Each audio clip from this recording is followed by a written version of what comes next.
The air in the Alpha King's throne room is thick with the scent of power, old stone, and fear. My fear. It coats my tongue, a bitter, metallic tang. My father's hand is a vice on my arm, his knuckles white as he shoves me forward. I stumble on the polished granite floor, my worn tunic a smudge of gray against the hall's grandeur. Banners depicting the snarling wolf of the Silver Moon dynasty hang from the rafters, their golden threads mocking my threadbare existence. I keep my eyes down, focused on the cracks in the stone, a map of my own shattered future. My father's voice is a reedy, desperate thing, a mouse squeaking before a lion. Alpha King Kalen, I bring what was promised. My debt is paid. I am the currency, a daughter sold to settle a gambling debt. At 19, I am an Omega, wolfless, the lowest of the low in a world that values strength above all else. My family's name, once respectable, is now just another word for disgrace, and I am its final, pathetic offering. I can feel the eyes of the court on me, 100 pinpricks of contempt and pity. They see my cheap clothes, my too thin frame, the way I tremble. They see a useless mouth to feed. I risk a glance upward, toward the throne carved from a single heartwood tree, and then I see him. Alpha King Kalen is not a man. He is a storm contained in human form. Broad shoulders, a jaw that could cut stone, and eyes the color of a winter sky. Power radiates from him in tangible waves, a pressure against my skin that makes it hard to breathe. He is everything I am not. Powerful, respected, whole. And then it happens. The air changes. It is no longer just stone and fear. A new scent floods my senses, overwhelming everything else. It is the smell of a wild forest after a storm, of rich earth, crackling ozone, and ancient pine. It is the most beautiful, intoxicating scent I have ever known. It speaks of command, of safety, of home. My head snaps up, my eyes locking with his across the vast hall. A jolt, hot and electric, flashes through my body. A lightning strike to my very soul. Mate. The word is not a thought, but a primal, undeniable truth that echoes in the deepest part of my being. For the first time in my life, a creature stirs within me. Not a wolf, but something else. Something old and quiet that has been sleeping for a very long time. It uncurls, stretching with a sense of profound recognition. Ours. I see the shock on his face. His nostrils flare, his pupils dilate. He has scented it too. On me. The scent that is his perfect match, the other half of his soul. It must be a confusing aroma. The scent of wild heather after a soft rain, of moonlight on still water, laced with the undeniable tang of a wolfless Omega. But it is his. Hope, a feeling so foreign it is almost painful, explodes in my chest. A wild, impossible fantasy takes root. The goddess has not abandoned me. This cruel transaction has somehow, miraculously, led me to my fated mate. He will see me. He will accept me. I will finally belong somewhere. King Kalen rises from his throne. The hall falls silent, the air so thick with tension, I can barely draw it into my lungs. He descends the dais, each step a heavy, deliberate thud that echoes my own frantic heartbeat. He stops just before me, close enough that the heat of his body warms my chilled skin. That scent of pine and storm is a physical presence wrapping around me, claiming me. My inner being purrs, a soft, contented rumble. Home. He looks down at me, his gaze sweeping over my pathetic form. I see the war in his eyes. The raw, instinctual pull of the bond is there, a magnetic force that makes his hands clench at his sides. His wolf, I can feel it, is clawing at the surface, desperate to claim what is his. But then, His human logic takes over. His eyes harden, the winter chill returning, colder than before. I see his gaze flicker to the smirking nobles of his court, to my groveling father. I see the calculation, the pride. You are the daughter of a traitor and a cheat, he says, his voice a low growl that vibrates through the floor. The sound is a physical blow. You are wolfless, an omega of a disgraced line. You are nothing. Each word is a perfectly aimed stone, shattering the fragile hope that had just bloomed. The pain is immediate and visceral, a white-hot knife twisting in my gut. It is worse than any physical strike. It is a rejection of my very soul. The silver moon line will not be sullied by such weakness, he continues, his voice rising to address the entire court, making my humiliation a public spectacle. The moon goddess would not curse me with such a pathetic mate. This is a mistake, a trick. No, the voice inside me whimpers. Not a mistake. Us. Him. He turns his back on me, a gesture of ultimate dismissal. I reject you, he declares, his voice ringing with the finality of a death sentence. I, Alpha King Kalen of the Silver Moon Pack, sever whatever false bond might exist between us. You are not my mate. You are not my queen. You are less than the dirt on my boots. The fractured bond screams. It is not a clean break, but a violent tearing, like sinew being ripped from bone. An agonizing cry is torn from my throat, and I collapse to my knees, clutching my chest. The pain is blinding, a fire consuming me from the inside out. Through the haze of my agony, I can feel his own shock. He stumbles, his hand flying to his own chest, a mirror of my gesture. His wolf is howling, a sound of pure fury and betrayal that only I can hear, a phantom echo in the space between us. He has not just wounded me, he has declared war on his own soul. Take her! He snarls, his voice strained, his control cracking for just a moment. He will not look at me. He cannot. Cast her out. I don't want her in my city, in my kingdom. Throw her into the blighted lands. Let the scavengers have her.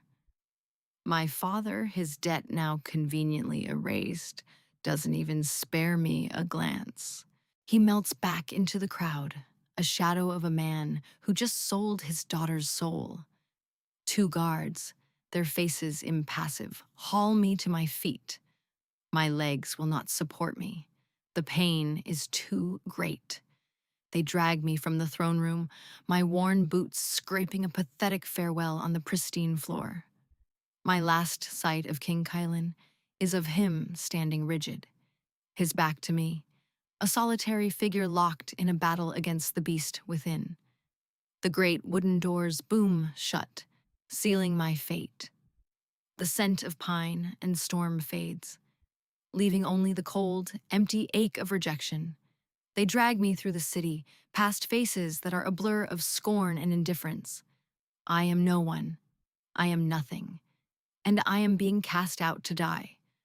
The hope that flared so brightly just moments ago is now a pile of cold, dead ash in the pit of my stomach.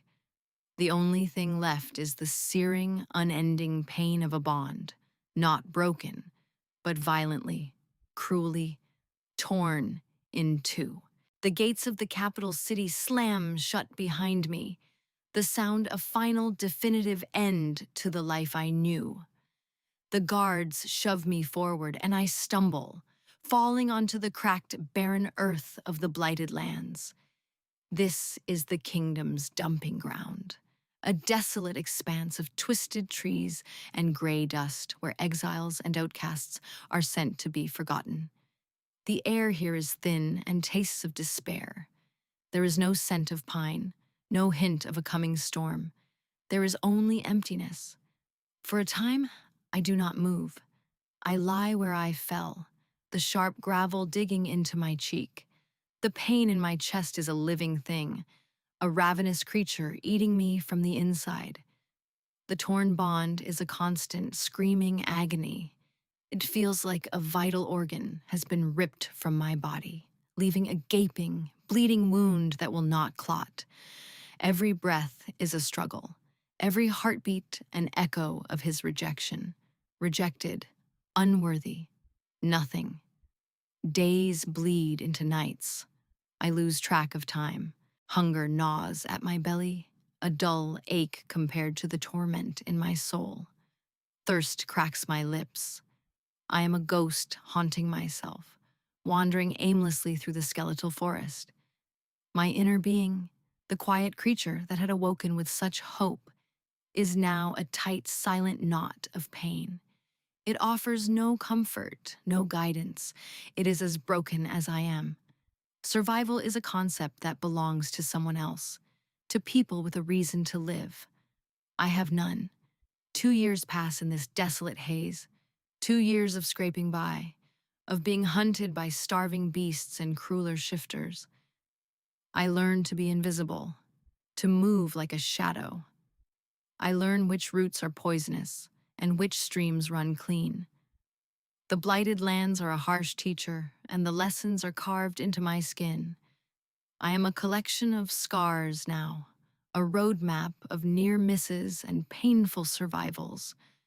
The girl who trembled in the throne room is gone, burned away by hardship and grief. In her place is something harder, sharper, but just as empty. The agony of the bond has not faded. It has simply changed.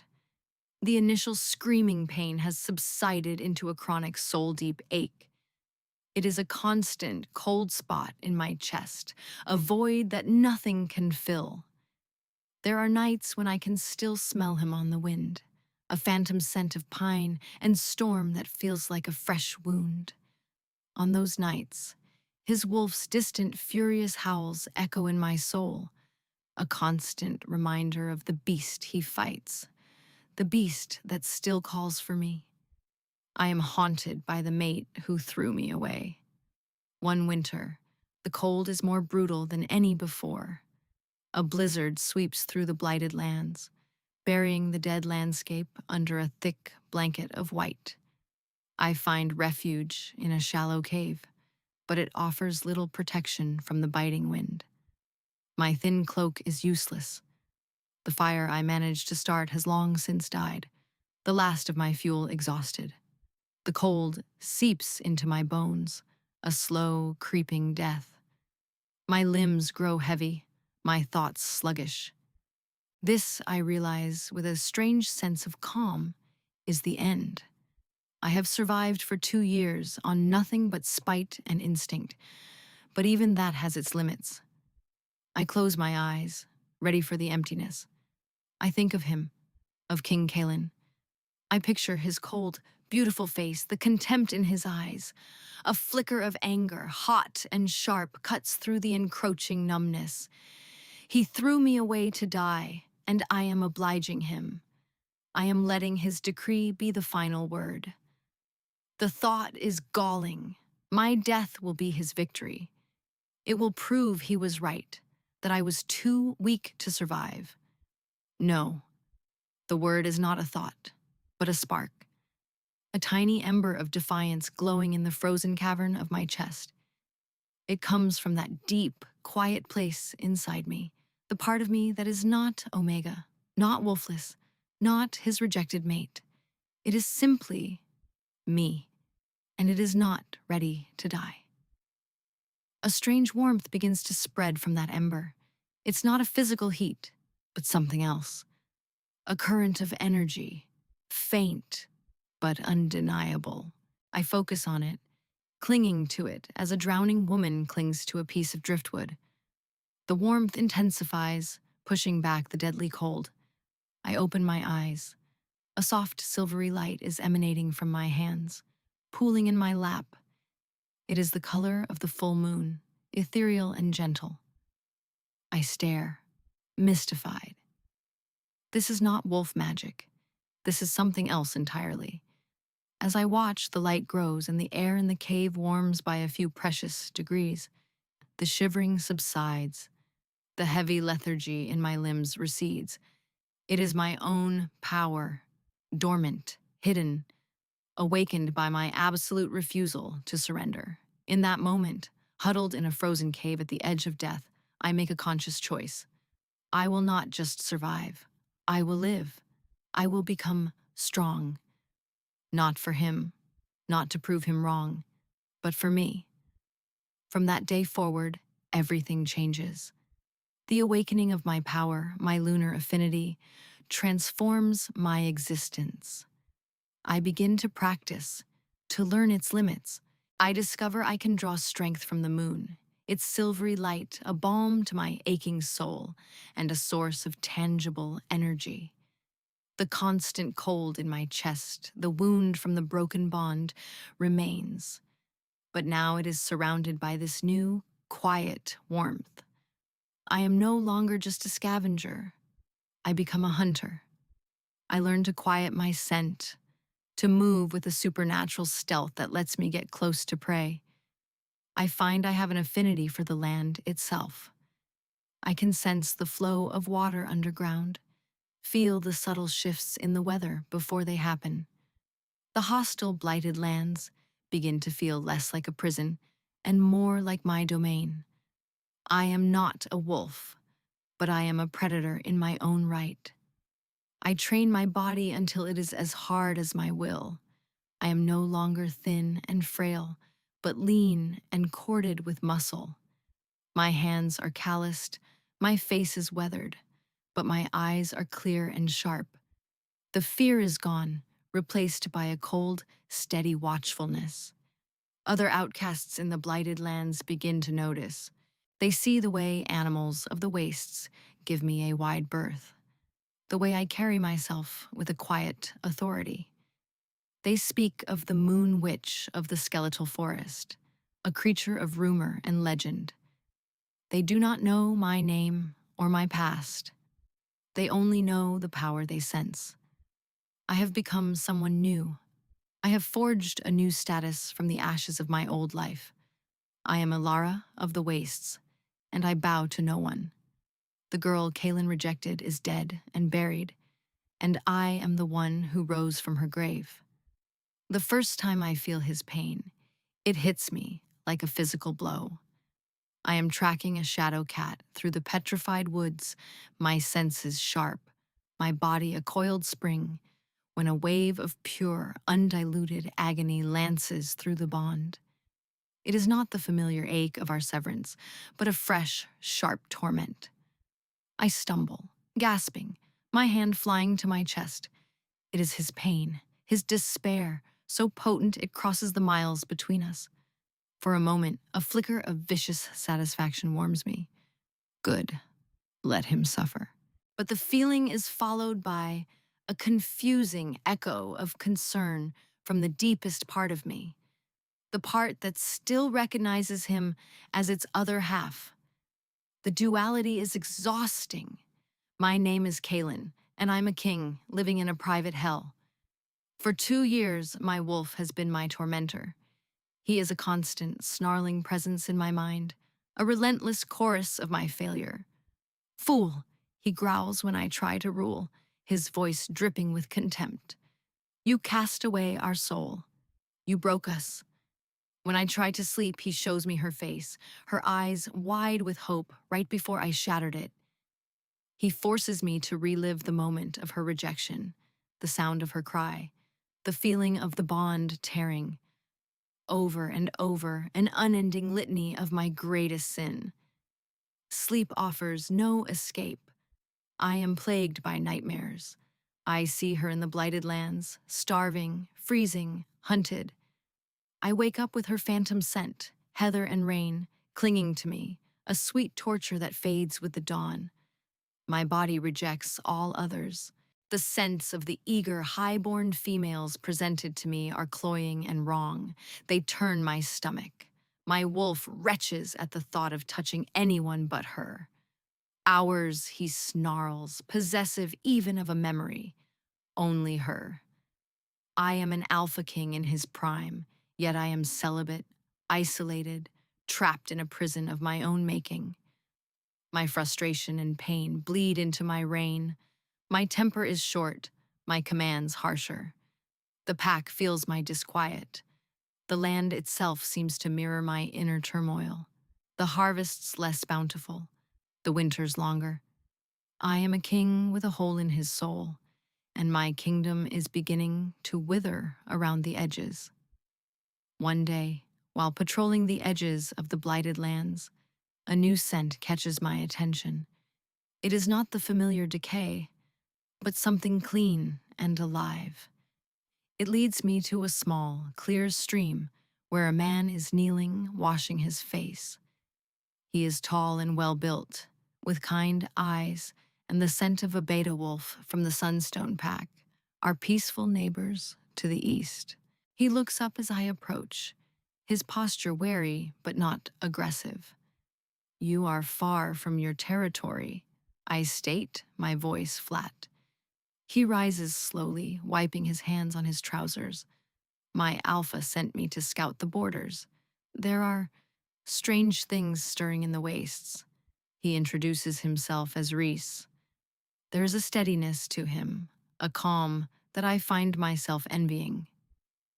We talk for a while, a cautious exchange of information.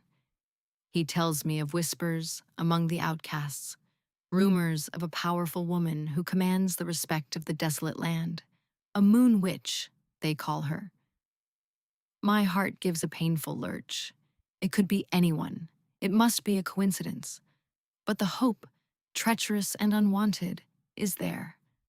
Days later, Reese finds me again. This time, he is not alone. He is helping a small group of exiles who were attacked by a pack of feral shifters.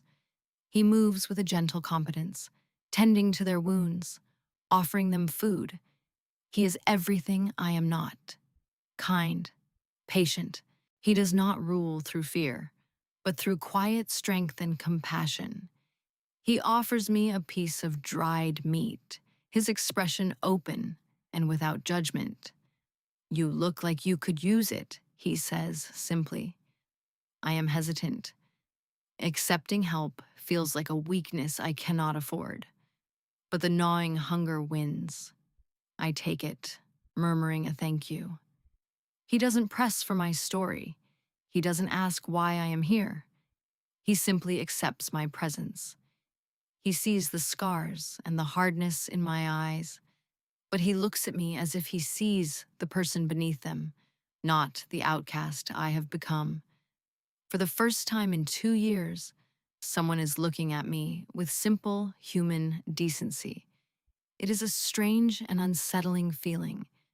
Reese represents a life I never thought I could have. A life of peace, of acceptance, of quiet kindness. A safe harbor? It is a tempting thought. But the storm of my past, the ghost of an alpha king, and our broken bond still rages within me. Back in the Silver Moon capital, the reports are growing more alarming. Black-furred creatures, swift as shadows and twice as deadly, are attacking patrols along the border of the blighted lands. They are not normal wolves or shifters. They seem to be made of darkness itself, their eyes glowing with a malevolent red light. They leave no tracks, and the wounds they inflict are cursed, slow to heal and festering with dark magic. My warriors, the best in the 5 kingdoms, are struggling to contain them. They call them shade wraiths. My head seer, an ancient wolf whose eyes see the currents of magic, comes to me in my private chambers. Her face is grim. "Alpha King," she rasps, her voice thin as autumn leaves. "These creatures are not of our world. They are drawn here by a wound, a spiritual imbalance." I stare into the fire, my jaw tight. I know what she means. I am the wound. My rejection of my mate, the violent tearing of a sacred bond, has created a beacon for these things. My personal failure has become a plague upon my kingdom. They are massing in the heart of the blighted lands, the seer continues. Their power is coalescing around a focal point. something they are drawn to, something they want to consume. She pauses, her cloudy eyes fixing on me. You must heal the wound, my king. You must go to its source. You must go into the blighted lands and face what you have broken. It is the only. Her words confirm what my wolf has been screaming for 2 years. I have to find her. I have to go back to the place where I condemned her to die and pray to the goddess that she is still alive, not just for my kingdom, but for the selfish, desperate hope that I can somehow undo the damnation I brought upon myself. I gather my elite guard, my Lycan warriors. I will lead them myself. I will march into that desolate wasteland and find the source of the Shade Wraiths, and I will find her. The possibility that the two are connected, that she is the focal point the seer spoke of, is a terrifying thought I refuse to entertain. The blighted lands are even more grim and lifeless than I remember. The air is heavy with the stench of decay and a palpable aura of despair that presses in on my warriors. My wolf is a frantic, desperate thing in my chest, pulling me forward. Closer. She is close. The phantom scent of heather is stronger here, no longer a memory, but a faint, tantalizing trail on the wind. We follow the concentration of dark energy, a trail of corrupted earth and withered trees that leads us deeper into the wastes. After 3 days of relentless tracking, we find them. A swarm of shade wraiths, at least 2 dozen, are circling a rocky clearing. Their snarling and hissing fills the air, a cacophony of malice. They are not attacking each other. They are surrounding something, someone. My heart hammers against my ribs, and then I see her.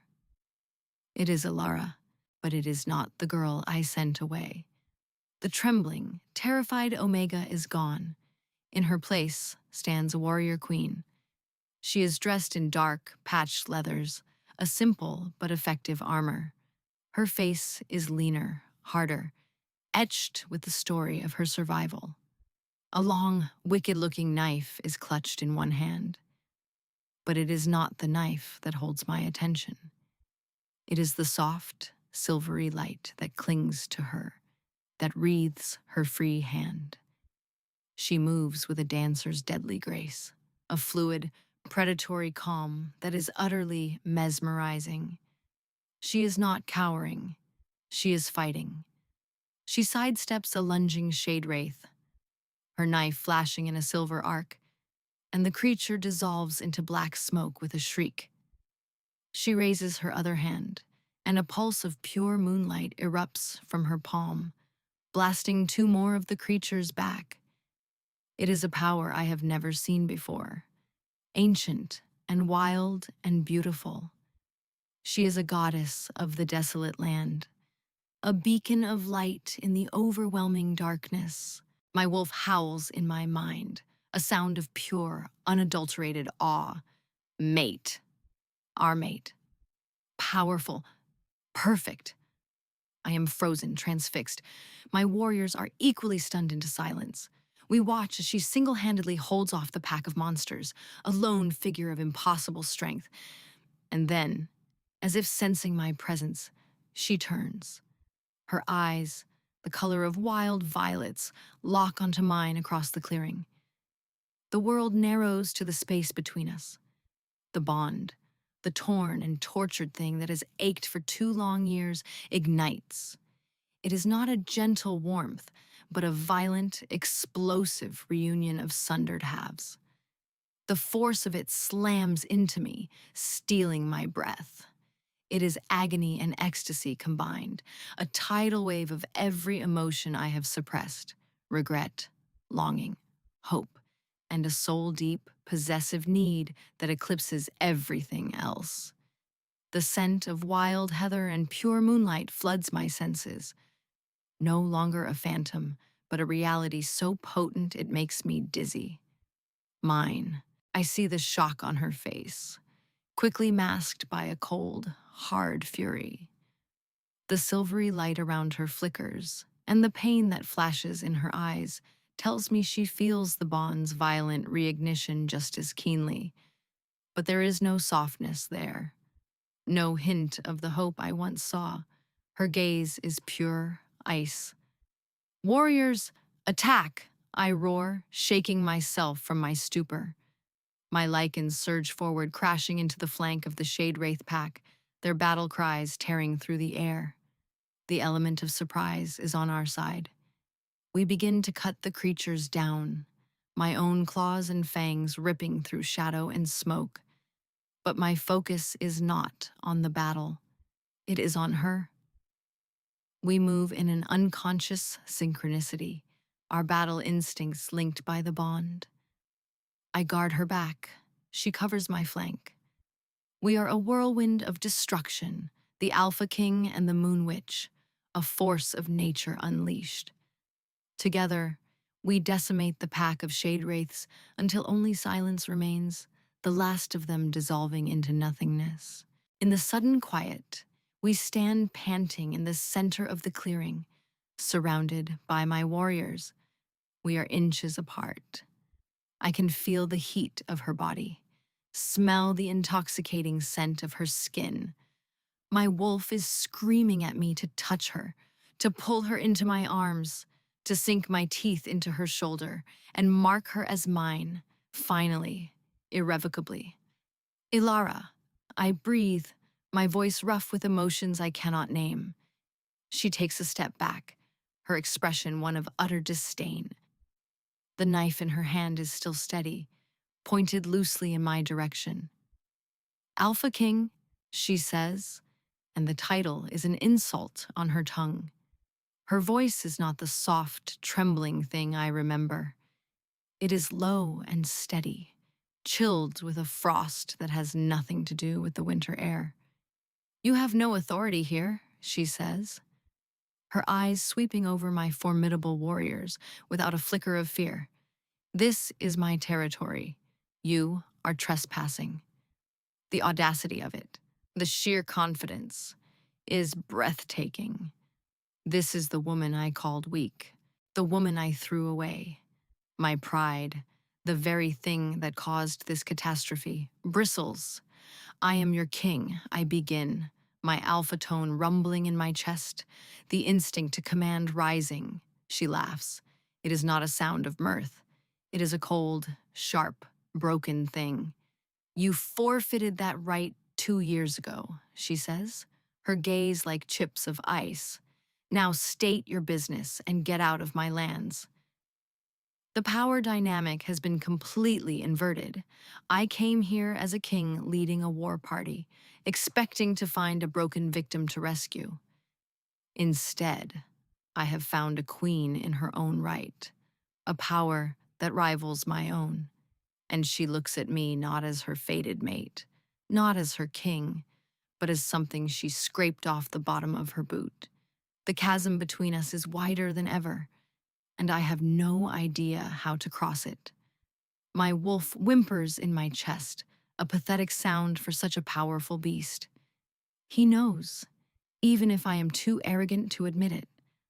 I am the supplicant now, and she holds all the power. Before I can formulate a response, the ground trembles. A low, guttural roar echoes from the skeletal trees, far deeper and more powerful than the shrieks of the wraiths we just fought. A new wave of dark energy washes over the clearing, heavy and suffocating. Alara's head snaps toward the sound, her body instantly tensing. "More are coming," she says, her voice grim. "A lot more. Your posturing will have to wait. Your Majesty, unless you want to be devoured." She is right. The scent of corrupted magic is thick in the air, growing stronger by the second.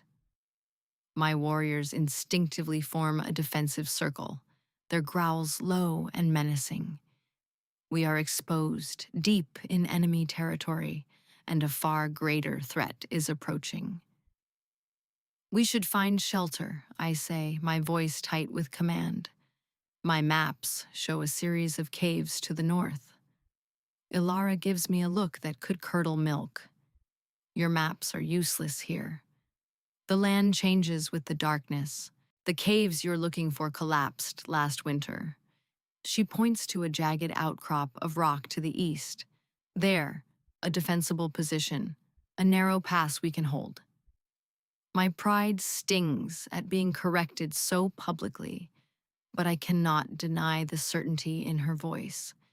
She knows this land in a way my warriors and I never could. To argue would be foolish and would endanger my men. Follow her, I command through gritted teeth. We move quickly, a tense and mismatched group. My silver-armored Lycans, the elite of my kingdom, are following a wolfless outcast in patched leathers. The irony is not lost on me. We reach the pass she indicated, a narrow fissure between two towering rock faces. It is a perfect bottleneck. We can hold off a much larger force from here. As we take up positions, the first of the shade wraiths appear at the far end of the canyon, a tide of living darkness. The battle is brutal.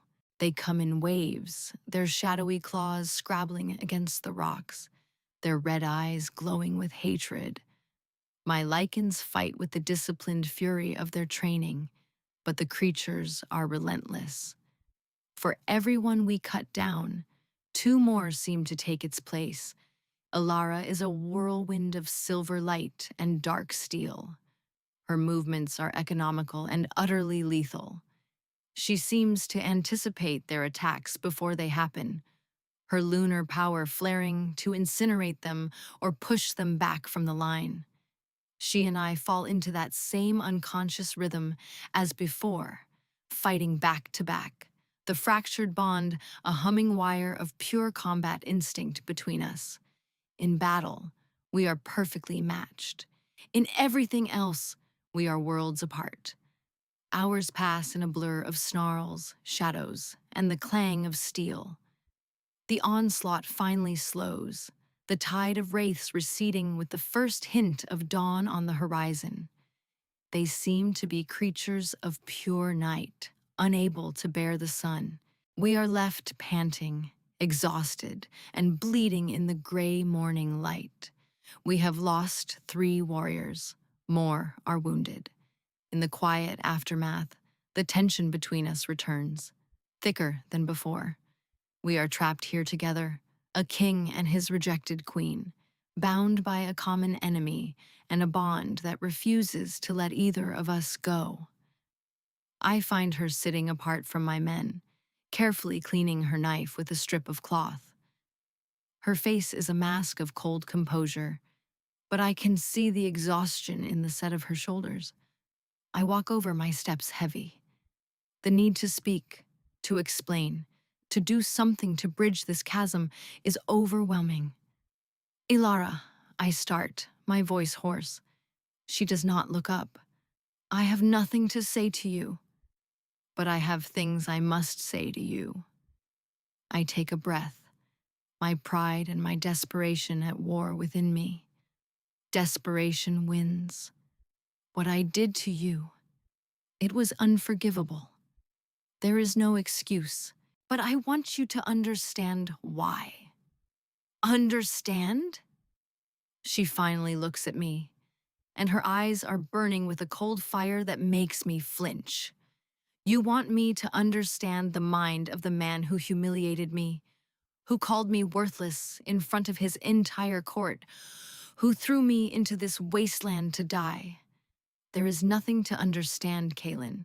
There is only the act itself. Hearing her say my name without the title is a strange kind of intimacy, a blade twisting in the wound. I was a new king, I press on, the words tasting like ash. My father's rule was weak. Our allies were wavering. I needed to project strength. And then, my father presents you, a wolfless Omega from a shamed family, my fated mate. I was afraid. I was a coward. I thought accepting you would make me look weak. I chose my pride over my soul. Over you, It was the single greatest mistake of my life.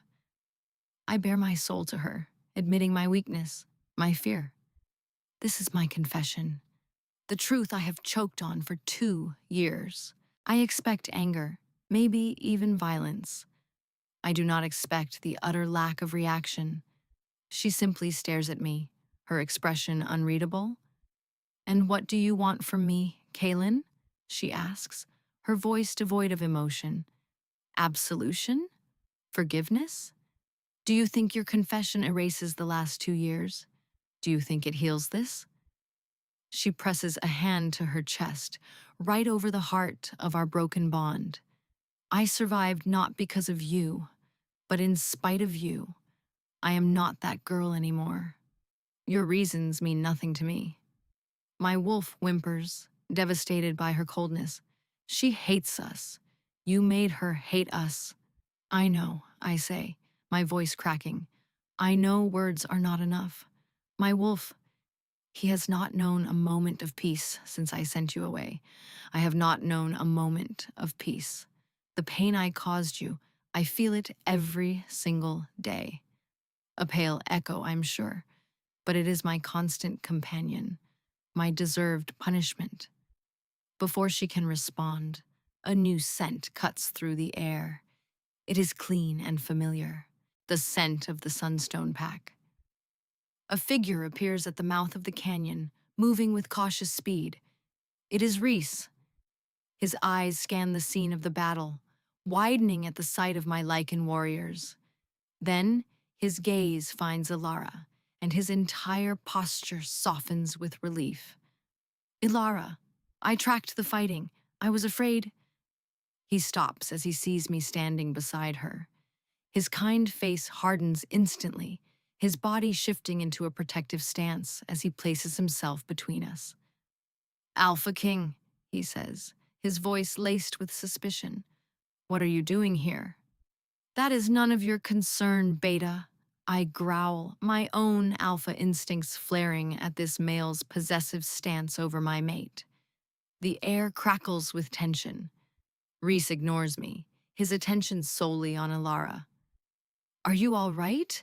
He didn't hurt you?"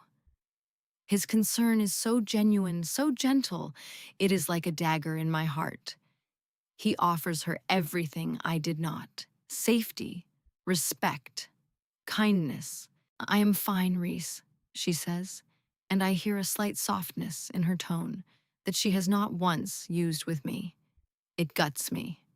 "Come back with me, Elira," Reese urges, his voice low and earnest. "Leave this. Leave him. My alpha has offered you sanctuary, a place of honor in our pack. You would be safe, respected. You would have a home. You would never have to be alone again." He is offering her a choice, a life away from me, away from the violence and the pain of our past. A peaceful, logical, good life. He is the right choice. My wolf snarls, a furious, possessive sound. "No, she is ours. He cannot have her." Ilara looks at Reese, and for the first time I see a flicker of conflict in her eyes. She looks at his kind, open face, then her gaze shifts to me, to the king who broke her. The storm of our bond rages between us, a tangible thing, full of pain and regret and a terrible, undeniable pull. Reese sees it too. He sees the invisible chain that still links us. His shoulders slump slightly, a look of profound sadness crossing his face. "I cannot, Reese," Ilara says softly, her voice filled with a genuine regret that tears at me. "I appreciate your kindness more than you know. You were a light in a very dark time, but I cannot be with you, or anyone." She glances at me, her eyes cold again. "Not while this connection still exists. It is a poison. I will not inflict it on you. He is a good man, a truly good man. He understands.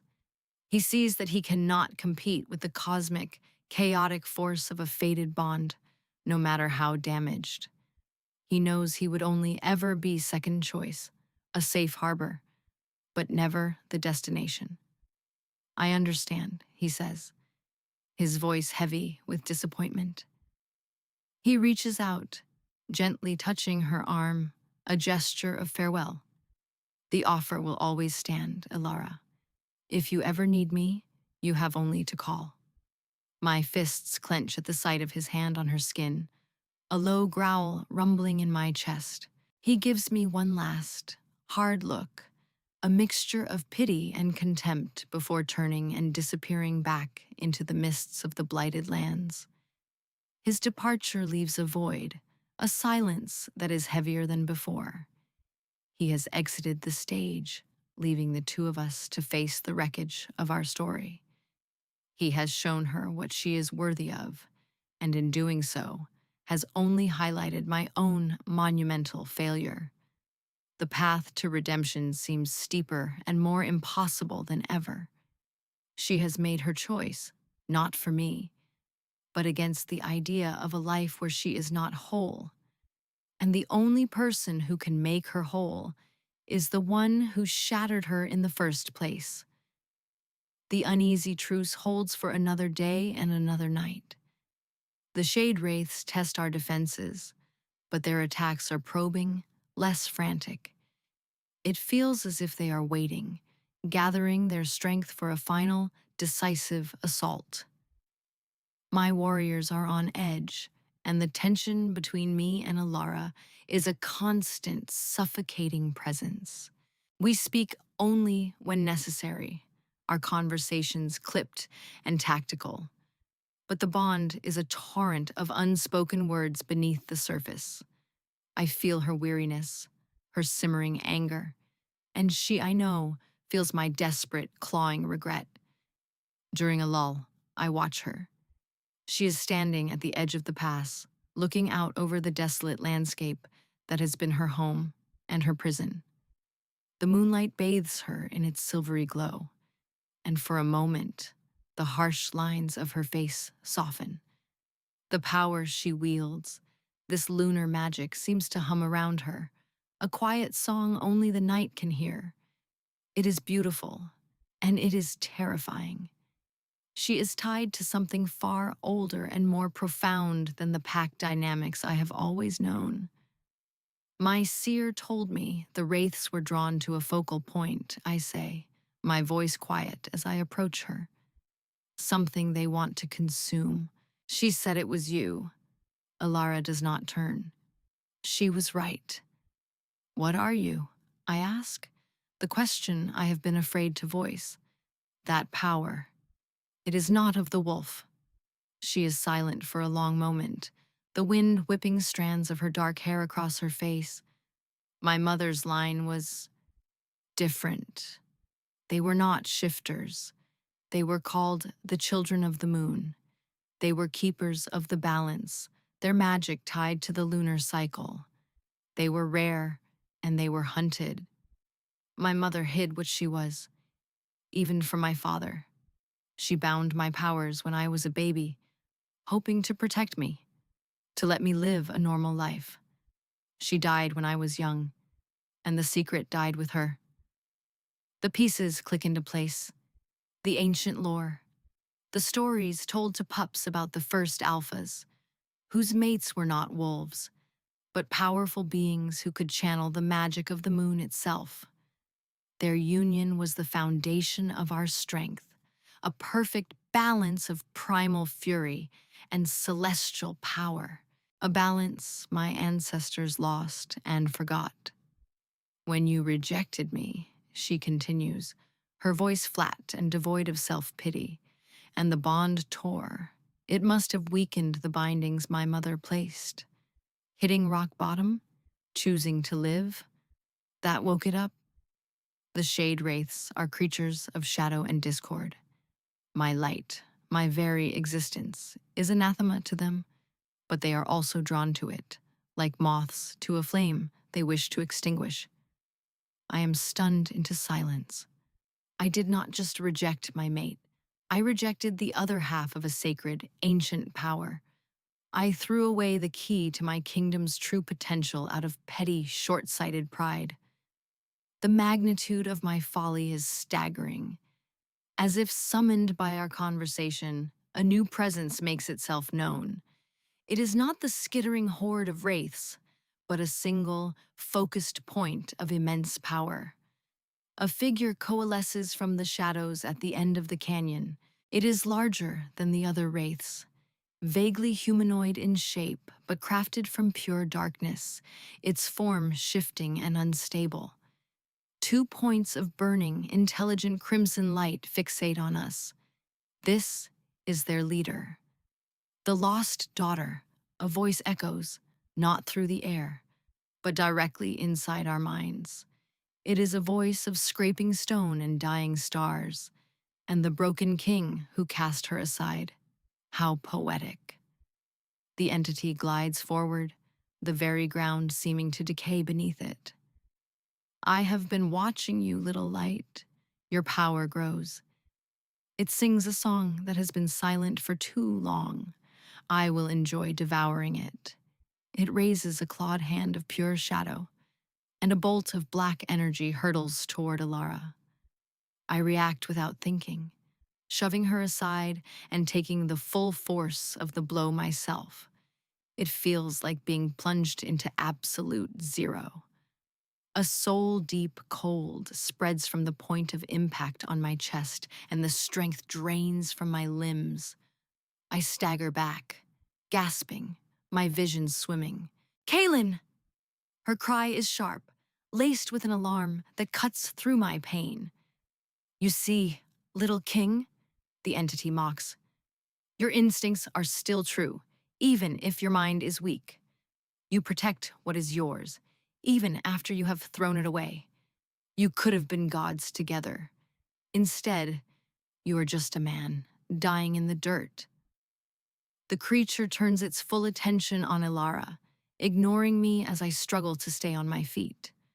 My warriors charge, but it waves a hand dismissively, and they are thrown back as if by a giant, unseen hand, their armor crumpling.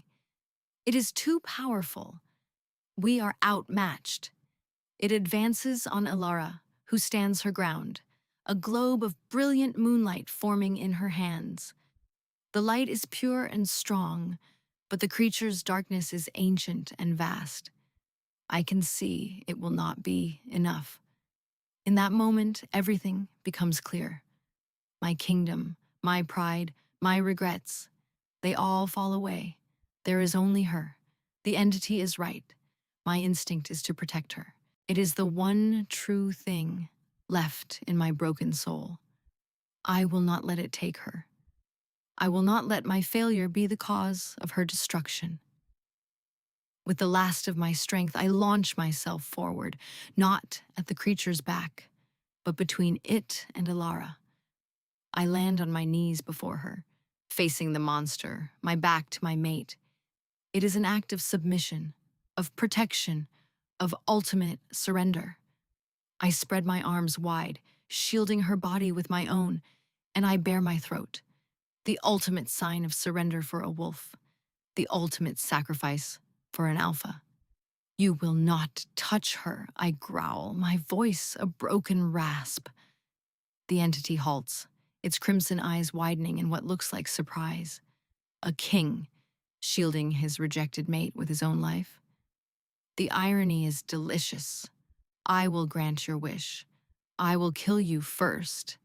It raises its claw for the final blow. I close my eyes, ready for the end. I have failed at everything else, but I will not fail at this. This is my penance. This is my proof. But the blow never comes. Instead, I feel a warmth spreading through my back. 2 small, soft hands press against my shoulder blades. A wave of energy flows from her into me, pure and warm and silver. It is not just power. It is acceptance. It is forgiveness, offered not in words, but in a selfless act that mirrors my own. The cold from the wraith's attack recedes, chased away by her light. I feel the bond, the torn and ragged thing between us, begin to stitch itself back together. not healing the old wound, but forging something new, something stronger. She is pouring her very essence into me, into us, mine. The word echoes in my soul, but this time it is not my wolf. It is hers. Her power, her ancient, quiet being, is claiming me, consciously, willingly. In this moment of shared sacrifice, she makes her choice. She chooses us. The bond doesn't just heal, it ignites. It snaps into place with the force of a supernova, a perfect, seamless fusion of two souls. My primal alpha power, the fury of the wolf, surges to meet her calm, celestial magic.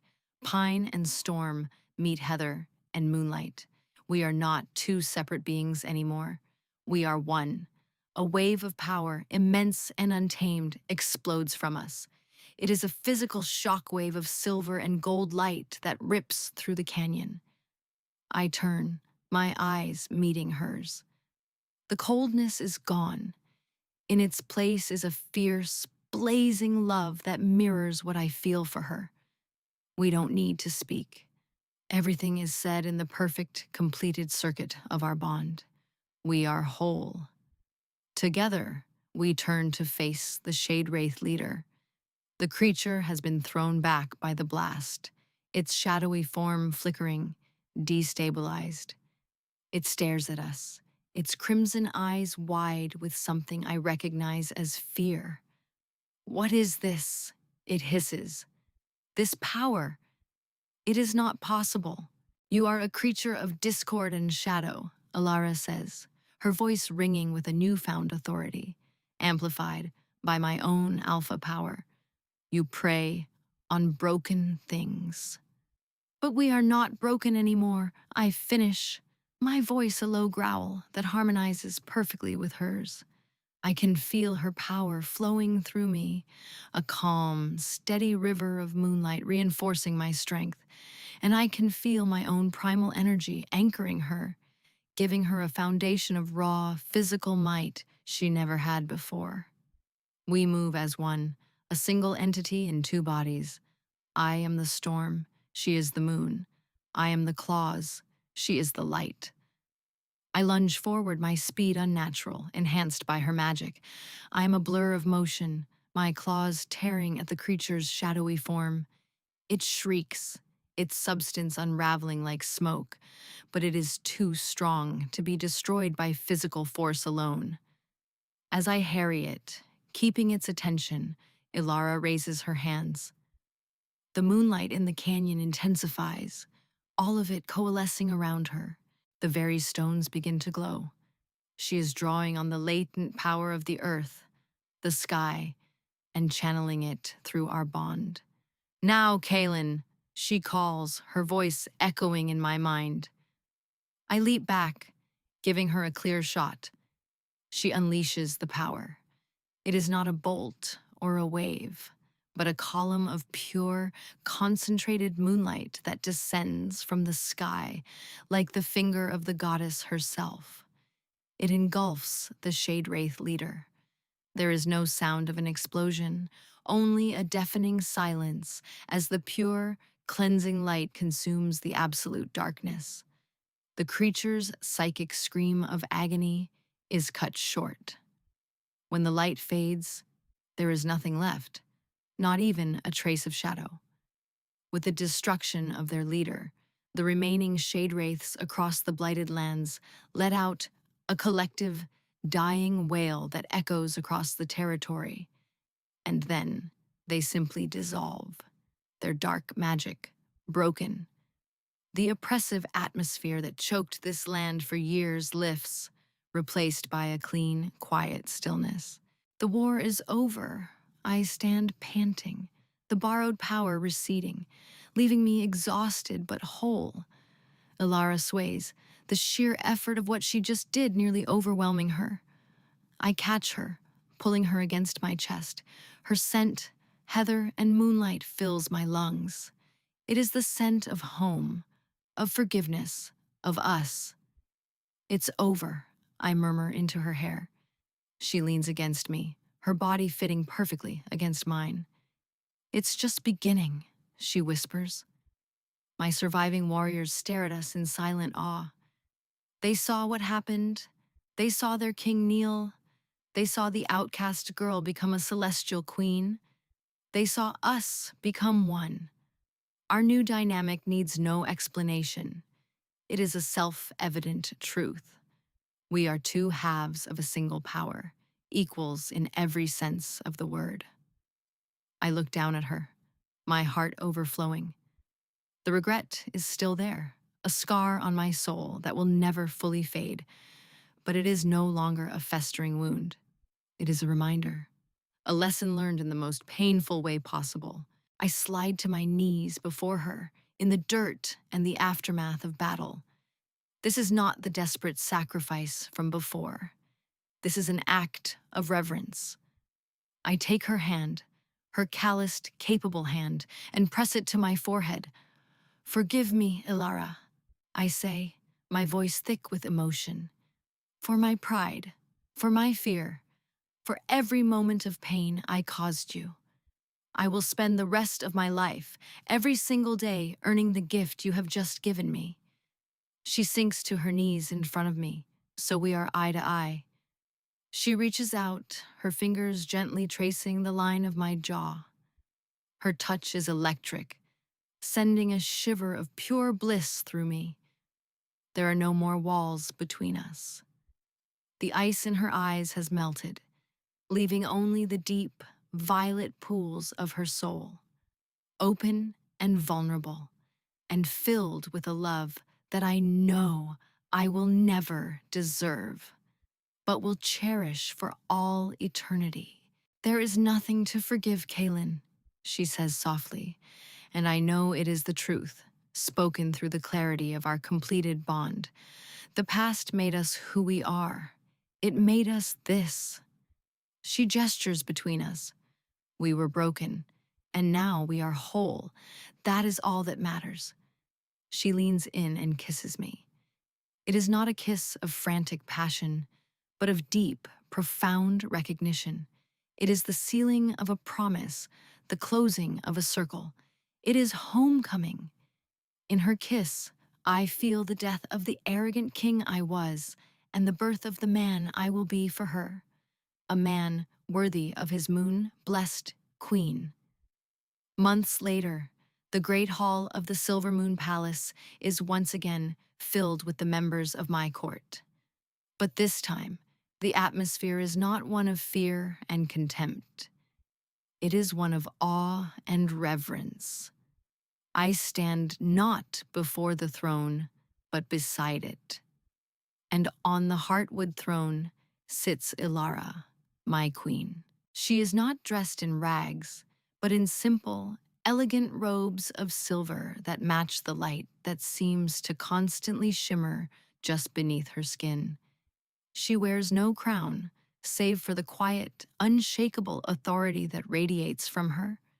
Our return to the capital was a spectacle. The blighted lands, in the weeks following the defeat of the Shade Wraiths, had begun to heal. Small, pale green shoots were pushing up through the cracked earth. The water ran clear. The story of our battle, of Alara's power, of my sacrifice and her acceptance, had spread like wildfire. No one questioned her place at my side. They had seen the proof of her power and the evidence of our bond in the healing land itself. My father-in-law, the man who sold her, was brought before us. He groveled, begging for forgiveness. Alara looked at him not with anger, but with a distant pity. She did not punish him. She simply banished him from her sight forever. A fate worse than death for a man who craved proximity to power. Our rule is a partnership, a balance. I am the sword and the shield of the kingdom, its alpha king, my commands backed by the strength of the wolf. She is its heart and its soul, her lunar magic bringing wisdom, insight, and a deep connection to the life of the land. Where my judgment is harsh, hers is compassionate. Where her patience wears thin, my resolve holds firm. We are stronger together than we could ever have been apart. The scars of our journey remain. I still wake from nightmares of her rejection, the phantom pain a dull echo in my chest. And I know she sometimes looks at the moonlit sky with a sadness in her eyes, a mourning for the years she lost to loneliness and pain. We do not hide these scars. They are a part of our story, a testament to the price of our happiness. They remind us that our bond is not a fairy tale gift from the goddess, but something we fought for, bled for, and earned. This evening, after the court has been dismissed, we stand on the balcony overlooking the sleeping city. The night is clear, and the full moon hangs in the sky like a silver coin, bathing her in its light. She leans her head against my shoulder, and I wrap my arms around her, pulling her close. The bond between us is a calm, steady river of contentment and love. Do you ever regret it? I ask softly, the question a familiar ghost between us. She turns in my arms, her violet eyes searching mine. Do you?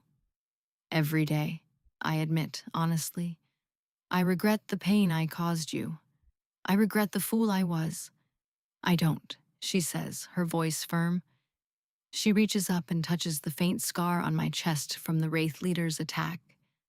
I don't regret the path that led us here, to this.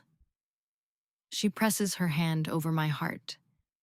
The man who rejected me in that throne room could never have been my equal.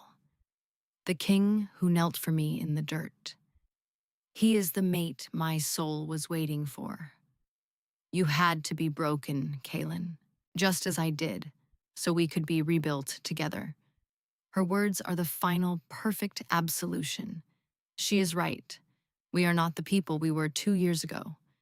We were forged in the fires of rejection and survival, and we emerged stronger, truer, earned, scarred, but finally, completely whole. I bend my head and kiss her. A quiet promise under the watchful eye of the moon. A king humbled and a queen ascendant, forever bound by a love that was destined, denied, and ultimately redeemed.